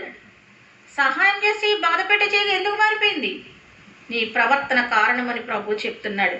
నా ఇంటి వారి మీద ఉంచు, నా మీద ఉంచు, నా తండ్రి ఇంటి వారి మీద ఉంచు అని ప్రార్థన చేస్తున్నాడు. ఈ ప్రజలను వదిలే ప్రభు అని అడుగుతాడు. ఇక్కడ మంచి మనిషి ఉంది, నేను పోయినా పర్లేదు నా ప్రజలు బాగోవాలనుకుంటున్నాడు దావీదు. అందుకే గొప్ప రాజు. యెబూసీయుడైన వర్ణాను కళ్ళమందు యెహోవాకు ఒక బలిపీఠమును కట్టించుటకై దావీదు అచ్చటకు వెళ్ళవలని దావీదునికి ఆజ్ఞమ్మని యెహోవా దూత గాదునకు సెలవీగా. చూసారా? దూత గాదుతో మాట్లాడుతుంది. డైరెక్ట్గా దావీదుతో మాట్లాడొచ్చునా? మాట్లాడదు. దేవుడు ఎందుకు మాట్లాడతాడు? అప్పుడే ఎందుకు మాట్లాడతాడు? టైం పడుతుంది మాట్లాడడానికి. నువ్వు కనెక్షన్ తెంపేసుకున్న తర్వాత ఎదిగే పాలు తెంపేసుకున్నావు, కాయలు వస్తాయి. ఎదిగే తీగ తెంపేసుకున్నావు, పుష్పాలు ఎలా వస్తాయి? దేవుడితో కమ్యూనికేషన్ వైర్లు కట్ అయిపోయినాయి. నీకు దేవుడితో కమ్యూనికేషన్ లేదు. నీకు దేవుడితో కమ్యూనికేషన్ ఏమైపోయింది? పోయింది. కాబట్టి ప్రభు చెప్తున్నాడు. ఏమని చెప్తున్నాడంటే, సర్వశక్తివంతుడైన దేవుడు మనతో చెప్పే మాట ఏంటంటే, అద్భుతమైన కార్యములు జరిగింపచేసే దేవుడు మనతో చెప్పే మాట చూడండి. అప్పుడు అంటున్నాడు, నువ్వు బలిపీఠం కట్టాలి. ఏం కట్టాలి? బలిపీఠాన్ని కట్టాలి. ఎక్కడ కట్టాలి? యెబూసీయుడైన వర్ణాను కళ్ళ ముందు కట్టాలి. అది నువ్వు మందిరం కట్టాలి అంటే మందిరం కట్టడానికి స్థలము సిద్ధపాటు చేయాలి. కట్టబోయే మందిరంలో బలిపీఠం కట్టాలి. అది అప్పుడు తెగులు ఆగుతుంది. నువ్వు దేవుని పని చేస్తే తెగులు ఆగుతుంది. ఇప్పుడు అధికారులు లేని వాళ్ళు దేవుని పని చేయాలి, ప్రభువులైన వాళ్ళు దేవుని పని చేయాలి, మిలిటరీ వాళ్ళు దేవుని పని చేయాలి. ప్రతి ఒక్కరు కూడా ఏం చేయాలి? దేవుని పని చెయ్యాలి. కనుక ప్రభు చెప్తున్నాడు ఏంటంటే, సర్వశక్తివంతుడు చెప్పే మాట ఏంటంటే, ప్రతి ఒక్కరూ ప్రభు పని చేస్తే తెగులు ఆగిపోతుంది. నువ్వు బలిపీఠం సినిమా హాల్ కాదు నువ్వు కట్టాల్సింది. సినిమా హాల్ ఎక్కడుంటే అక్కడ శాపం కదా, క్లబ్ ఎక్కడుంటే అక్కడ శాపం, సారా కొట్టు ఎక్కడుంటే అక్కడ శాపం. బలిపీఠం కట్టాలి. ఆయన కట్టేస్తారని కుదరదు. దేవుడు చెప్పాడు స్థలము మోరియా పర్వతం మీద కట్టాలి. అక్కడ యెబూసీయుడైన వర్ణాను యొక్క కళ్ళెము అక్కడ ఉంది. కనుక ఆ కళ్ళెము దగ్గర ఏం కట్టాలని చెప్తున్నాడు? నువ్వు వెళ్ళి బలిపీఠం కట్టు అంటున్నాడు. స్థలము ఆయనే చెప్పాడు, ఆ కొండ ప్రదేశం ఆయనే చెప్పాడు, ఏం చేయాలో ఆయనే చెప్పాడు. తెగులు ఆగాలి అంటే బలిపీఠాలు కట్టాలి, అంటే దేవుని పరిచర్య చెయ్యాలి. అది అంటే మందిరాలు కట్టమని చెప్పని కాదు, మనుషుల్ని సంపాదించాలి, వాక్యం ప్రచురించాలి. ఉత్తమమైనది ఏం తెలుసా? వాక్యం బోధించడం, వాక్యం ప్రచురించడం, వాక్యం ప్రకటించడం. దావీదుకు కూడా తెలియదు మందిరం ఎక్కడ కట్టాలో. ఇప్పుడు వరకు తెలియదు మందిరం ఎక్కడ కట్టాలో. ఇప్పుడు చెప్తున్నాడు మందిరం ఎక్కడ కట్టాలో. దేవుని చిత్తం లేకుండా మనం మందిరాలు కడితే అవి అభివృద్ధి పొందవు. స్థలం దేవుడు చెప్పాలి. కళ్ళం అంటే ఎత్తైన ప్రదేశం మీద ఉంటుంది. ఎందుకు? ఆ గోధుమలన్నీ కూడా తూర్పారబడతారు. అంటే గాలి వచ్చినప్పుడు దాన్ని చేడతో ఇలా అంటూ ఉంటే అదంతా పొట్టంతా ఎగిరిపోదు. కొండ మీద ఉంటుంది, ఎత్తైన ప్రదేశం ఉంటుంది. ఆ కొండ అంతా యెబూసీయుడిదే, వర్ణానిది. అబ్రహాం వచ్చాడు, ఎప్పుడో బలి అర్పించాడు, అయిపోయింది. కొన్ని వేల సంవత్సరాలు అయిపోయింది అక్కడ, కొన్ని వందల సంవత్సరాలు అయిపోయింది. అదే ప్రదేశం. నీవు ఇచ్చిన అర్పణ ఆయన మర్చిపోడు, గుర్తుపెట్టుకో. అబ్రహాం ఇచ్చిన అర్పణ అయినా మర్చిపోకుండా ఇస్సాకుని ఎక్కడ బంధించారో అక్కడే బలిపీఠం కట్టమని చెప్పాడు. నువ్వు ఇచ్చిన అర్పణ, నీ పూర్వీకుచిన అర్పణ అలాగే. నా తల్లి దేవునికి ఎన్నో ఇచ్చింది, తన ఉపవాసం ఇతరులకు పెట్టేది. నా తల్లి నుంచి ఎన్నో విషయాలు నేర్చుకున్నాను. నా తల్లి ప్రార్థనాపరులైన తల్లి, భక్తిపరులైన తల్లి, ధీరత్వం కలిగిన తల్లి. టీవీలు సినిమాలు ఇవేం తెలియదు మా తల్లికి. చూడనిచ్చేది కదా మమ్మల్ని టెలివిజన్ కూడా. వాళ్ళు ఎవరితో మాట్లాడనిచ్చేది కాదు. ఆడపిల్లతో కూడా ఫ్రెండ్షిప్ లీడర్షిప్ చేయలేదు అన్న తల్లి. బైబిల్ బైబిల్ వాక్యం వాక్యం ఎంతసేపు అలాగే పెంచింది. ఆమె యవ్వన కాలంలో చనిపోయింది. మధ్య వయసు కూడా కాదు, 39 సంవత్సరాల వయసులో చనిపోయింది. చిన్న వయసులో చనిపోయింది. దేవుడు తను తెలుసుకుంది, మాకు తెలియచెప్పింది, మమ్మల్ని ప్రార్థనలో పెంచింది. తన ప్రార్థన దేవుడు ఈరోజు మర్చిపోలేదు. ఇతరులకు ఆశీర్వాదకరంగా చేశాడు మా జీవితాన్ని. తన ప్రార్థన, తన అర్పణ ఇతరులకు ఇచ్చే విషయంలో యోగ్యులైన వారికి ఇచ్చేది, పేదలైన వారికి ఇచ్చేది, సేవకులకు ఇచ్చేది. అర్పణ జ్ఞాపకం చేసుకుంటాడు. నువ్వు ఇస్తే కదా దేవుడు జ్ఞాపకం చేసుకోవడానికి. అప్పుడు అంటున్నాడు, యెహోవా నామమున గాదు పలికిన మాట ప్రకారము దావీదు వెళ్ళను. ప్రవక్త ఏం చెప్పాడో ఆ మాట ప్రకారము మౌనంగా దావీదు వెళ్ళిపోతున్నాడు. రాజంతటి వాడు ప్రవక్త మాట విన్నాడు. అక్కడ కాదు, ఇక్కడ కడదాం, ఈరోజు కాదు రేపు చేద్దాం, ఎల్లుండి చేద్దాంలే, ఇక్కడే కట్టాలా, కాదు ఈ పక్కన కట్టద్దా, నా నగర పక్కన కట్టుకుంటాను, ఈ కొండ మీద ఏంటి, ఈ ఎత్తైన కొండ మీద ఏంటి, ఎక్కడం కష్టం కదా అన్నాడా? ప్రవక్త చెప్పిన మాట విన్నాడు రాజు దావీదు. అందుకే దావీదు వంశంలో పుట్టాడు దేవుడు. 1-2 మిస్టేక్స్ ఉంటే ఉండొచ్చు, కానీ దావీదు జీవితంలో పెద్ద మిస్టేక్స్ లేవు. అడుగడున తప్పులే నీ జీవితంలో, అడుగడున తప్పుడు నిర్ణయాలే, సాతాను ప్రేరేపణలే. ఇక్కడ చెప్తున్నాడు ప్రభు, చూడండి, ప్రవక్త చెప్పిన మాట ప్రకారం వినాలి, అది ఆశీర్వాదం. తర్వాత చూడండి ఏమంటున్నాడు, వర్ణానప్పుడు గోధుమలు నూర్చుచుండెను. వర్ణాన్ని ఏమి నూరుస్తున్నాడంట? గోధుమలు నూర్చుచున్నాడు. గోధుమలు పొట్టు ఉడగొడతా ఉన్నాడు వర్ణాలు. మనకు పొట్టు పడతా ఉంటుంది, ఆ పొట్టు అంతా దేవుడు ఏం చేస్తాడు? వదిలిస్తాడు. అప్పుడు కానీ పని చేయవు. పొట్టుతో గోధుమలు ఎవరైనా తినేస్తారా? రొట్టె చేసుకోగలవా? నీకు పొట్టు నేను ఎందుకు పడుకుంటాడు దేవుడు? పొట్టు పట్టేస్తుంది. పొట్టుతో ఉండగా రొట్టె చేయలేవు.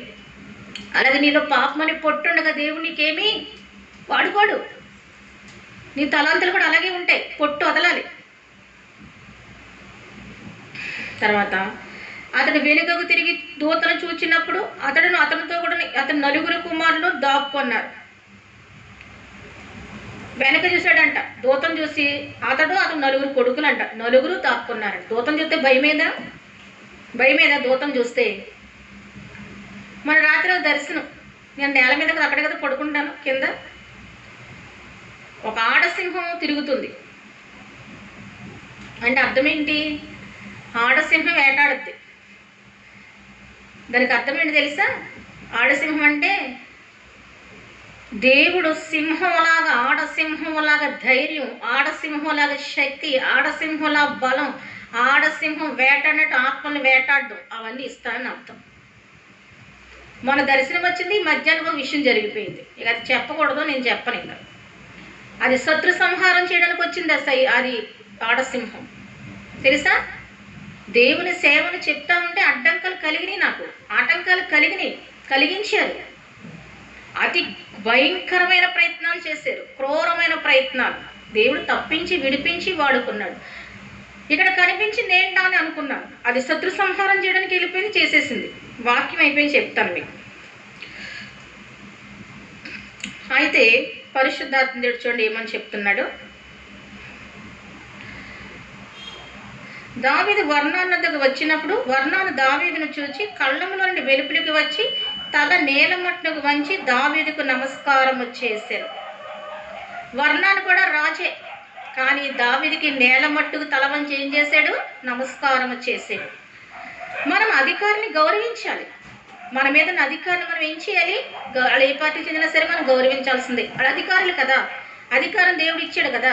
నీ జిల్లా కలెక్టర్ను గౌరవించాలి, నీ ఎస్పీను గౌరవించాలి, నీ మినిస్టర్ను గౌరవించాలి, నీ చీఫ్ మినిస్టర్ను గౌరవించాలి, నీ ప్రైమ్ మినిస్టర్ను గౌరవించాలి, నీ ఎమ్మెల్యేను గౌరవించాలి, నీ దేశాధ్యక్షులను గౌరవించాలి. గౌరవించాల్సిందే. దేవుడు చెప్పాడు అధికారికి లోబడి ఉండమని కూడా.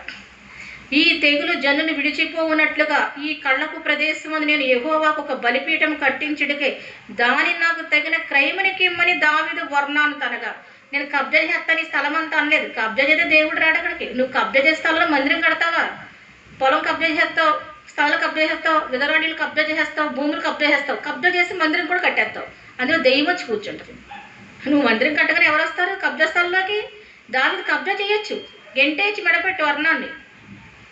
క్రయము, నేను డబ్బులు ఇచ్చి కొనుక్కుంటానని చెప్తున్నాడు. ఎంత గొప్ప మనసు అండి. అహాబేమన్నాడు? ద్రాక్షతోటి నాకు ఇచ్చే, ఇంకోటి ఇస్తాను, అది ఇచ్చే. ఇవ్వలేదని చంపించిస్తున్నాడు ఆవిడ. నీతిమంతుడు దావీదు తర్వాత తెగులు విడిచిపోవాలని కళ్ళములు ఏం కట్టాలి? బలిపీఠం కట్టాలి. ఇప్పుడు దేశాధ్యక్షులు అందరూ ఎవరి దగ్గర మోకరించాలి? యేసుప్రభుని అడగాలి. కనీసం క్రైస్తవ దేశాలకు తెలుసు కదా యేసుప్రభు గొప్పతనం. అధ్యక్షులను అడగాలి, ఆ ప్రజలను అడగాలి, మిగతా ప్రజల పక్షంగా. మిగతా వాళ్ళు తెలియదు కదా. ఆయన ప్రపంచంలో అత్యధికులు క్రైస్తవులే ఉన్నారు. మరి అందరూ ప్రార్థన చేయొచ్చు కదా. వాళ్ళ జీవితాల్లో ప్రార్థన లేక కదా ఎలాగొచ్చింది? వాళ్ళ వాక్యం అనుసరించలే కదా, వాళ్ళ గుడికెళ్ళకే కదా, వాళ్ళ భక్తులు వదిలేయబట్టే కదా. అప్పుడు చూడండి, తెగులు జనులు విడిచిపోద్దని చెప్పినప్పుడు వర్ణాన్ని రాసైన ఏలినవాడు దాన్ని తీసుకుని తన దృష్టికి అనుకూలమైనది చేయడు. ఇదిగో దహన బలులకు ఎద్దులు, కట్టెలకే నురిపిడి సామాగ్రి, నైవేద్యం గోధుమ పిండి, ఇదంతే నించిదని దావీదు అంటున్నాడు. నీ దృష్టికి ఏది అనుకూలమో అది చెయ్యి. ఇదిగో నా దగ్గర ఎద్దులు ఉన్నాయి, కట్టెలకే నురిపిడి సామాగ్రి, కర్రలు లేవు కానీ ఏమున్నాయి? ఆ ధాన్యాన్ని నూర్చే కొన్ని ఆయుధ సామాన్లు ఉన్నాయి. నూర్చే సామాన్లు కర్రలతో చేసి నేను చేయడం ఎంతగా కట్టెలుగా చేసే అంటున్నాడు. నష్టపడా?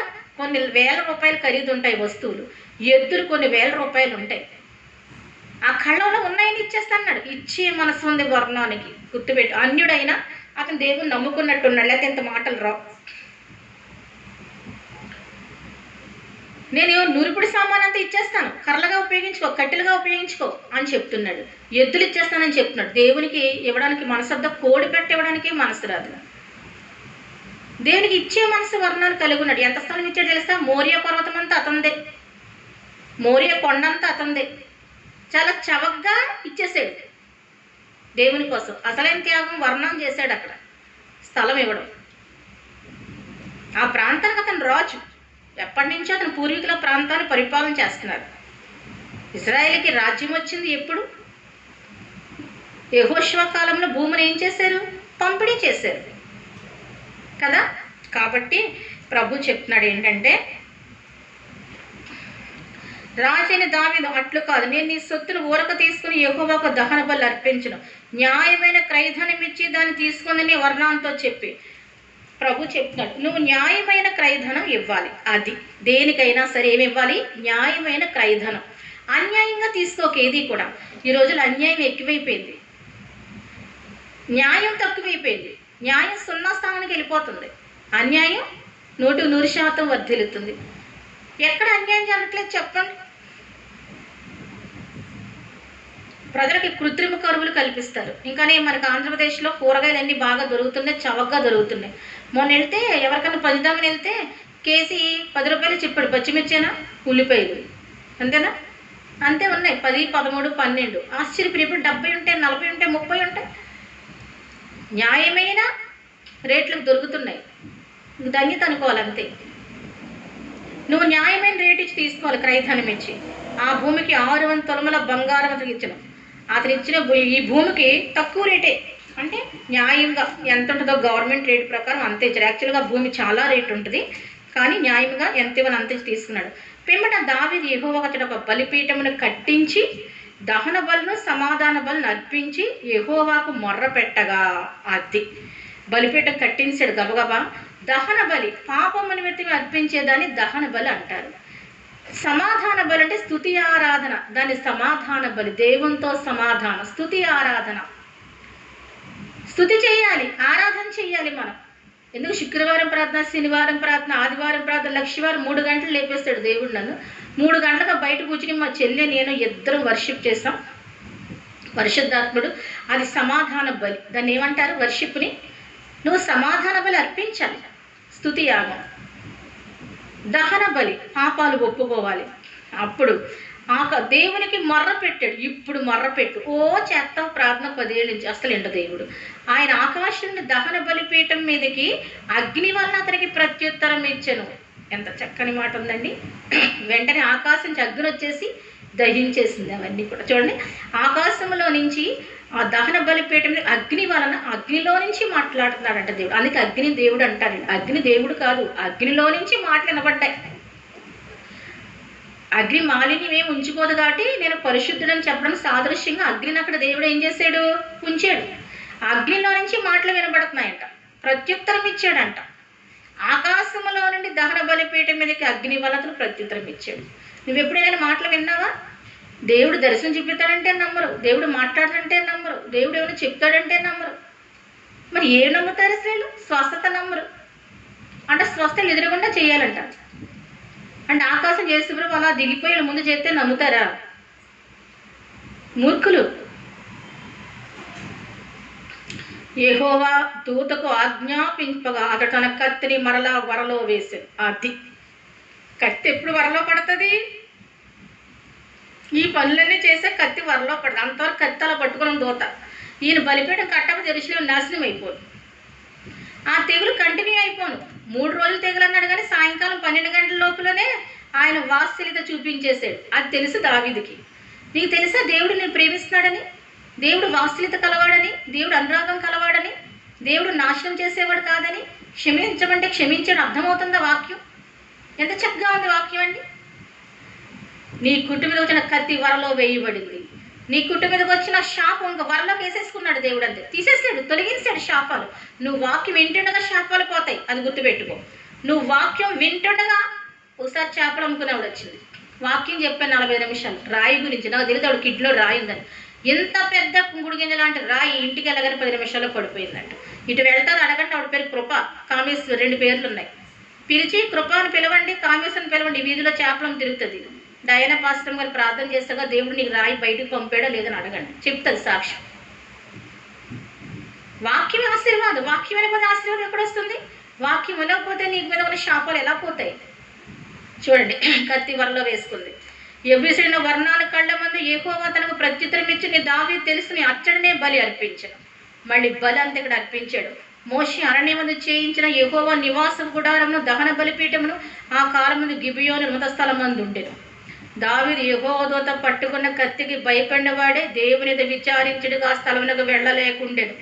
దావీదు ఎంత భయపడ్డాడంటే కత్తి పట్టుకున్న దేవతని చచ్చిపోయే వరకు మర్చిపోలేదు. మళ్ళీ స్థలానికి వెళ్ళి ప్రార్థన చేయలే, గిబియోన్కి వెళ్ళి చేసేవాడంట. ఎక్కడికెళ్ళి చేసేవాడు? సూర్యుడా నీవు గిబియోన్ లాగు, చంద్రుడా నీవు అయ్యాలోన్లో ఆగు అన్నాడు కదా, అక్కడికి వెళ్ళి చేసేవాడంట. కానీ యెహోవా దూత పట్టుకున్న కత్తి కన్ను మూసిన, ఆ కన్ను చేసిన చచ్చి వరకు దావీదు జ్ఞాపకం. మళ్ళీ పాపం చేయలేకపోయాడు. మళ్ళీ గర్వపు ఆలోచన రాలే. అలాంటి రాజు లేడండి. రాజులకు గర్వం ఉంటుంది, రాజులకు అహంకారం ఉంటుంది. రాజులు తమ కోరింతలు నెరవేర్చాలని అనుకుంటారు. కానీ దావీదు అలాంటి వాడు కాదు. భయపడిపోయాడంట. భయం ఉందా దేవుడు అంటే? భయం అంటే ఉదయం బైబిల్ చదువుతావు. నీకు దేవుడు అంటే భయం అంటే ధ్యానం చేస్తావు. దేవుడు అంటే భయం అంటే ఉదయం లేచి ప్రార్థన చేస్తావు. కుటుంబ భయము లేదు, ఏమి లేదు. కన్నులు నెత్తికి వచ్చిన తరం ఇది. పిల్లోడు సెల్ ఫోన్ ఉంటే చాలు, పిల్లలకు సెల్ ఫోన్ ఉంటే చాలు, తండ్రికి సెల్ ఫోన్ ఉంటే చాలు, తల్లికి సీరియల్ ఉంటే చాలు.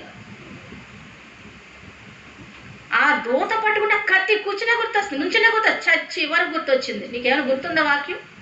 వస్తాయిలే దూతలు. ఇప్పుడు దూతలు లేవా? తిరగవా? ఎక్కడిద్దరు కూడా మాట్లాడినా అక్కడ దేవుని దూతలు వస్తాయి.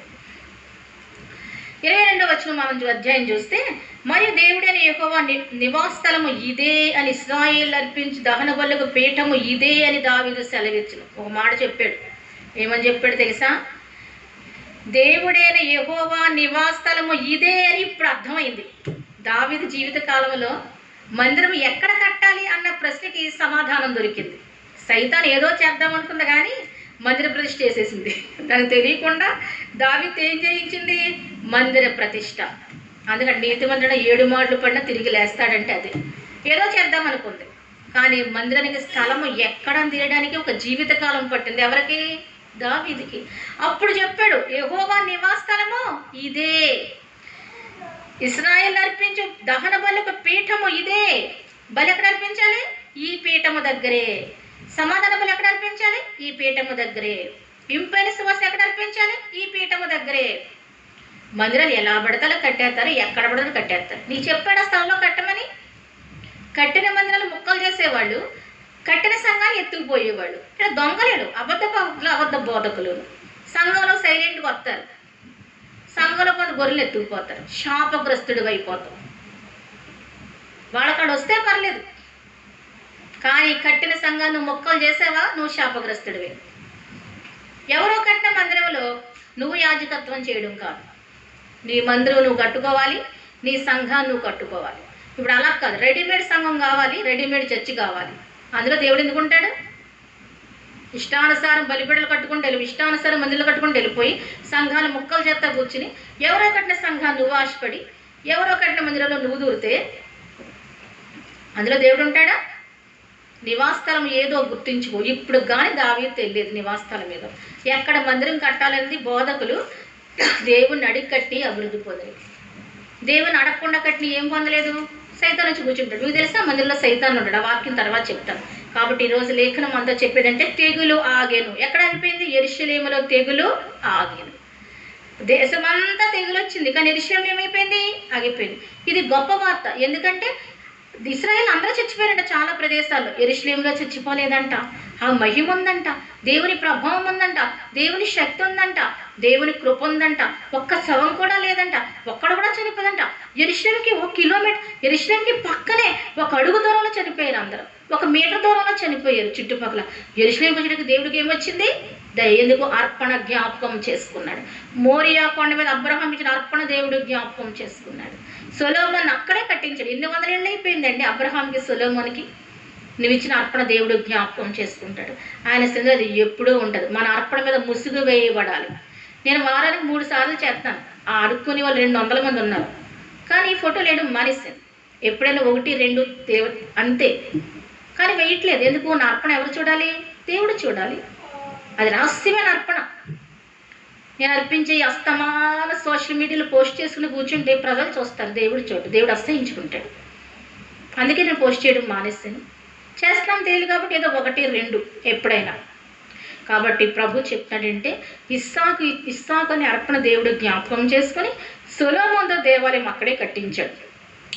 ఈ మందిరం కట్టలేదు, ఇంకా బలిపీఠం కట్టగానే ఏమైపోయింది? మందిర ప్రవేశం జరిగిపోయింది అక్కడ, అంతే. తెగులు ఆగిపోయింది. ఇప్పుడు ఈ కరోనా తెగులు ఆగాలంటే మరి ఏం చేయాలి? క్రైస్తవ దేశాధినేతలు, క్రైస్తవ సంఘాలు అంటే వాక్యం ప్రచురించాలి. ఆన్లైన్లో చెప్తున్నారుగా, చెప్పండి. మీ బంధువులు ఉంటారుగా, ఫోన్ చేసి చెప్పండి. మీ స్నేహితులు ఉంటారుగా, మాట్లాడద్దు స్నేహితులతో ఫోన్లో. నాకు ఫోన్ మాట్లాడంటే చాలా చాలా అసహ్యం. చెప్తున్నాను కదా, 1 నిమిషం, 1 అర నిమిషం, ఏదో రోజుకి అంతే. ఎప్పుడైనా అస్తమాన ఫోన్ మాట దేవునితో ఎప్పుడు మాట్లాడతారు? అసలైన భక్తులు ఎవరు ఫోన్లు మాట్లాడరు. మీరు చూడండి, గొప్ప గొప్ప భక్తులు ఎవరు ఫోన్ దగ్గర ఉండరు. బైబిల్తో ఉంటారు, మోకాళ్ళ ప్రార్థనతో ఉంటారు, దేవునితో ఉంటారు. ఏదైనా అర్జెంట్ అయితే ఎప్పుడైనా ఆరోగ్యం బాగోకపోతే అంతే. కాబట్టి పరిశుద్ధాత్ముడు చెప్పేది ఏంటంటే ఈ కరోనా తెగులు ఆగాలంటే దావీదు ఏం చేశాడో అది చేస్తే ఆగిపోద్ది. ప్రతి దానికి ఏముంది? ఒక నియమం ఉంది. ఆ నియమం ప్రకారం ముందుకెళ్ళి దేవుడి వాక్యరుదులో ఫలించేరుగాక. ప్రార్థన చేద్దాం. ప్రేమగల ప్రభువా, యేసు మెస్సియా, లెక్కింపులేని స్తుతులు స్తోత్రాలు. యెరూషలేములో తెగులు ఆగిపోటుకు రావడానికి కూడా దావీదే కారణం. దావీదు తెగులు ఆపడానికి బలిపీఠం కట్టి దహన బలి, సమాధాన బలి అర్పించాడు తండ్రి. ఇది నివాసస్థలం అని చెప్పాడు ప్రభువా, తరతరములకు నివాసస్థలం అని చెప్పాడు తండ్రి. ఇదిగో ప్రభువా, నీకే స్తుతి స్తోత్రాలు మేము చెల్లిస్తున్నావు. నువ్వు గొప్ప దేవుడివి, అద్భుతం చేసే దేవుడివి, సర్వోన్నతుడివి, సర్వశక్తివంతుడు, ఘనమైన కార్యాలు చేసేవాడు. తెగులుని ఆపమని ప్రార్థన చేస్తున్నాను. ఇదిగో రాజమహేంద్ర పట్టణాన్ని, మున్సిపల్ కాలనీ, ఆంధ్రప్రదేశ్ని, తెలంగాణ, ఉత్తర దక్షిణ భారతదేశాలు, ప్రపంచమంతా మీరు జ్ఞాపకం చేసుకోండి. నీ భక్తుల్ని లేవనెత్తండి, దావీదుని లేవనెత్తండి, గాదు ప్రవక్తని లేవనెత్తండి. ఉజ్జీవాగ్ని మీరు రగిలించండి. ఇదిగో మా ప్రాంతమంతా ఉజ్జీవాగ్నితో నింపండి. మిడతల దండు నుంచి విడిపించండి. ఆంధ్రప్రదేశ్ని చేతుల్లో తీసుకొని తుఫాన్ నుంచి తప్పించే ప్రార్థనలు ఆలకించి ఈ మిడతల దండు నుంచి కూడా మీరు తప్పించండి ప్రభువా. ఇదిగో మాది పేద రాష్ట్రంగా మిగిలిపోనియొద్దు నాయన. ఐశ్వర్యవంతమైన, సమాధానకరమైన, శాంతికరమైన, జీవజల నదులు పారే రాష్ట్రంగా మీరు చేయండి నాయన. నీ కృపతో మీరు జ్ఞాపకం చేసుకుని భారతదేశాన్ని కూడా మీరు జ్ఞాపకం చేసుకో, తెలంగాణ రాష్ట్రాన్ని కూడా మీరు జ్ఞాపకం చేసుకుని నీ కృపలో బలపరచమని యేసు మెస్సీ నామములో వేడుకొంచున్నాం తండ్రి. ఆమేన్. మీ అందరికీ వందనాలు.